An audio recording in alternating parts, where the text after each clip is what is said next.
You have found what lights you up. I'm your host, Sunny the Life Coach, and I'm here because I see you searching for something or someone out there to help you feel better. Something to take away the pain that you're feeling, the inadequacies. I know all of the things that happen in life can leave you feeling empty. Your search is over.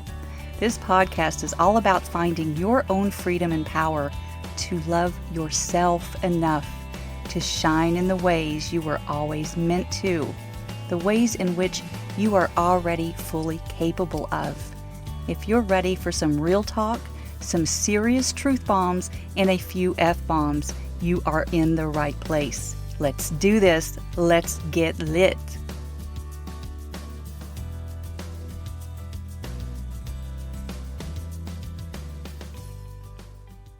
Hey there, welcome to episode 51. It's so crazy. I came up with this episode title and I started typing some notes about it.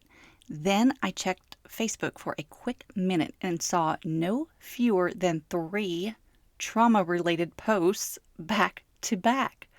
What the hell? Is Facebook linked to Microsoft Word now too? Creepy. And you all, I just did the most amazing podcast interview with my dear friend Whitney Allen for her amazing show, the Forward Healing Project, which is related to all things infertility. I absolutely love that she is doing this because it is so needed. Her voice is needed, and the voices that she's bringing on as guests, because infertility can really strip us down to a place of unworthiness, bare and naked and wounded and full of pain. And not long before that, I received an astrology reading from another friend where all of my traumas came up in such an eye-opening way. And between those two experiences, I interviewed another friend about manifesting the life you desire. That episode is coming up in April, so stay tuned because it's going to be fantastic. Of course it is. It hit me that with all of these things coming together in such close timing, that it would be helpful to share some of what I've learned about myself and others, how we all interact, through those conversations with you here today. I am feeling called to talk about this, and so here we are. It's a lot, so I may span some of it across this and the following episode that I have planned for my podcast birthday next week. Yes, 1 full year coming up. Because after I talk about why me, I'm going to talk about who we think we are. And I believe these are going to be very helpful topics with some overlap. And let's start with why me, because that definitely came up during my conversation with Whitney. I will add a link to her interview with me in the show notes, but just to give you some context, she wanted me to come on her show and discuss the adoption option, as it's a topic she hasn't yet addressed.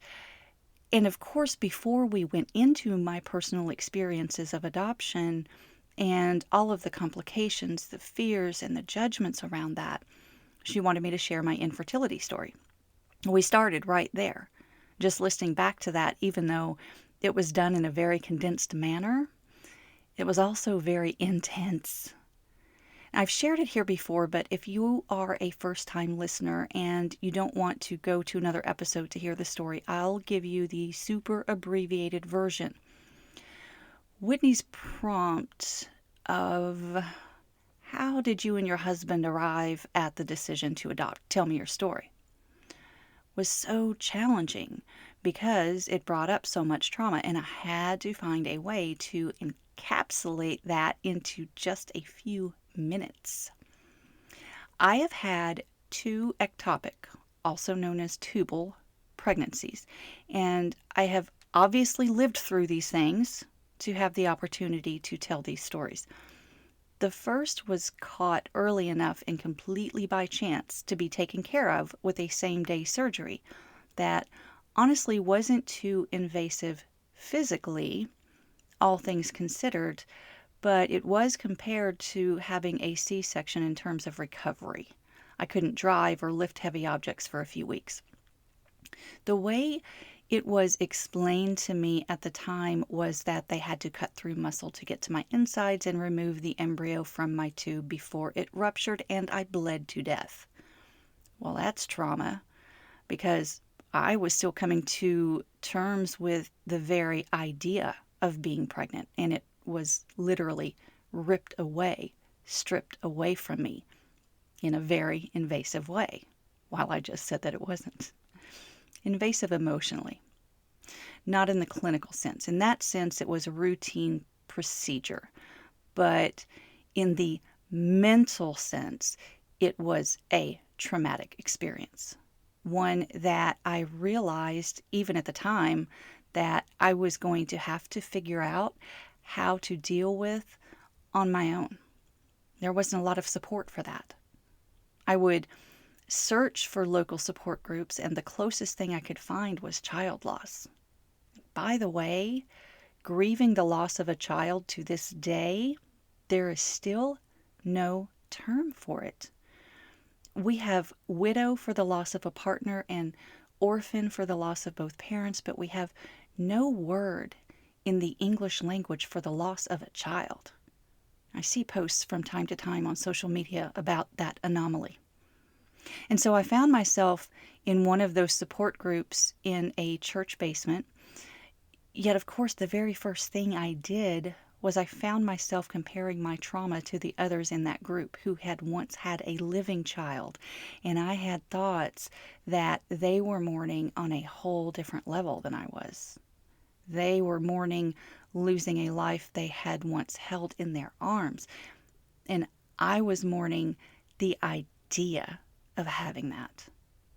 There was no one else like me there. I felt so utterly and completely alone. And I had this void and I didn't know what to do with it. Therapy did not help me at all. I don't blame the therapist. I have said before that I absolutely adore and appreciate that profession. I think that it helps many people in many ways. I just didn't walk away from an hour-long session feeling lighter and freer from pain, because there wasn't a lot of coaching that was happening there, just listening, nodding, taking a lot of notes, prescribing a lot of pills. Not suggesting what I could do with all of my thoughts about me that came from having had that experience. And to be fair to the therapist, they are human too, and they are very highly trained in the methodologies and academia. It cannot be a simple thing to apply intellect to every circumstance out there in the world, especially when one hasn't had their own experience or even know anyone else who has. Then, back to my story, many years later, I had another ectopic pregnancy that actually did rupture and almost kill me. I learned through that experience that a human can bleed internally and not even realize it until there is nowhere else for the blood to go. Your abdominal cavity fills to capacity, and it's only then that the excruciating pain sets in, and you're like, what the fuck is happening? And before you can even get an answer to that, you're close to death. I mean, thank God for the medical advances that we have had over centuries, because I can't even imagine what would have happened in another time. It was unbearably painful, the worst pain I've ever encountered, not only physically, but emotionally. 100% the emotional in the aftermath of it all, because it left me with that burning question of why me? And doing that recap with my friend over the weekend for her podcast resurfaced those feelings that come from the question of why me that I'm going to share here, because it's so necessary to acknowledge that these are the questions we ask ourselves automatically. That's what we do. We do this because we are human beings with human brains and the ability to observe our surroundings and the people around us, and we search for meaning. We want to know why. Now, those of you who are parents, I hope you can identify with this, right?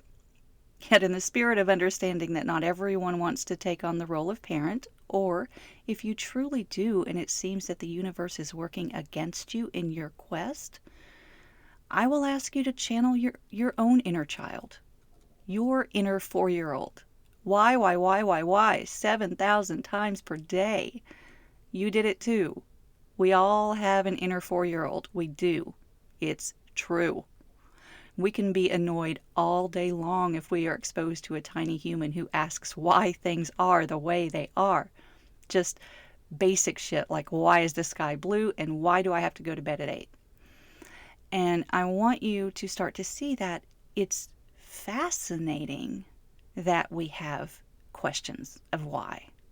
We've always done it. We can apply it to anything. We channel our inner child and we continually ask those questions. Why me? Why have I been selected to live these traumatic experiences?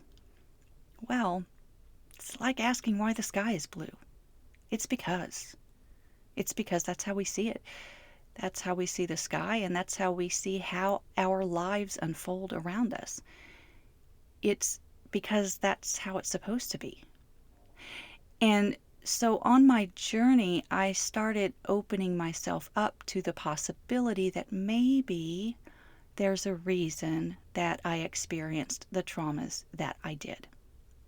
Now, I'm not only talking about the traumas of 2 emergency surgeries to remove all hopes of ever becoming pregnant again or carrying a child to term as female bodies are designed to do. There were many other traumas in my life before, after, and in between. So, for a very long time, and I do mean many years, I would ask those questions. Why? Just like a 4-year-old. Only I was asking, why me? Why does everyone else get to have a glorious and perfect life and I don't? Yes, that inner voice can be such a mean bitch at times, as if I'm the only human in the world who has ever experienced pain. As if. And in the spirit of that's how we see it, I invite you to remember my analogy of how we like to live our lives as if we are playing the starring role in our own movie. It's not about what other people are going through. It's not about that comparison thinking that we like to default to, although we like to believe that it is. It's what we do. And that's okay to acknowledge and own, by the way, that it's what we do. It's what humans do. We compare ourselves in every way, and we certainly compare our traumas, and we definitely ask, why me? Well, I'm going to tell you why me.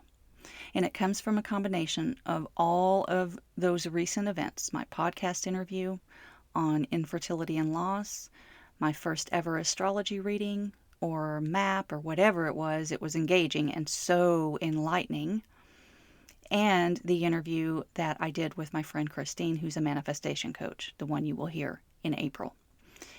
Here's why me. You ready? Because it was meant to happen this way. Now, allow me to get a little woo with you and say that I do not identify with any religion, because for me, that in itself is freeing. And I am very spiritual. Spirituality and religion are often intertwined as if you can't have one without the other. I don't believe that to be true. I am extremely spiritual in the sense that I believe that the universe has a plan, and also that I am a part of that universe, that we are one in the same. I believe in the concept that our souls chose to come to this earth in this form before we were born, and we chose the path that we would take. That feels right to me. It resonates. Have you seen the movie Soul? It's on Disney Plus. You should watch it. It's definitely a must-see. And I'll talk more about it in my next episode, but the point is, I do believe that our souls decide before we come here the general direction that our life is going to take. That came through very clearly in my astrology map. I'm just going to go with a map today. I had a lot of trauma piled up in one particular house, and there were 12 houses. And perhaps piled up isn't the right word, but in looking at a visual, there was a lot of stuff going on in this one area, and it was all trauma related. And here's the beautiful thing. The way that it was positioned was in a way that allowed me to share and communicate what I have learned from those traumas. Everything was positioned on my personal map in such a way, yes, the moon and the planets and all the things, that the cycle would be that I could turn those challenges into gifts to share with the world. And I thought, oh, now that's fascinating. That also resonates because the way it's presented is a perfect example of everything happening the way it's supposed to happen. It's happening this way because it was always meant to happen this way. And I don't say that as often as I do and share that here because it sounded cool the first time I heard it, and therefore I think I will just regurgitate it over and over again. No, I say it because I truly believe it. Even the very first time I heard or read some version of it, I think I read it as a quote from Marcus Aurelius before the internet was a thing. So whether or not he actually said it is debatable if it didn't come from Google, right? I'm paraphrasing. But it was something along the lines of, everything that happens happens as it should. There are no accidents. And I remember the first time I saw that, I felt a stirring inside of me. It was around the time of my first pregnancy loss, and I would have been in my 20s. I felt this knowing that this is true. Even so, that didn't stop my human brain from spinning around in a state of despair and victimhood and asking, why me? For many, many years, in fact. That stirring and that knowing didn't prevent me from being filled with resentment, from feeling offended, full of sorrow, from wondering why others had it easier than I did. Why? Because that's how it was always supposed to be. There are no accidents. Often we look back on the paths that we've chosen in life and understand that if we hadn't chosen those paths, or if these circumstances hadn't presented themselves at this time, then that wouldn't have happened. Kind of like the butterfly effect. Every little thing matters as much as every big thing matters. I think we are given all of these options and opportunities as well as challenges along the way to ultimately lead us in the direction we were always going to go.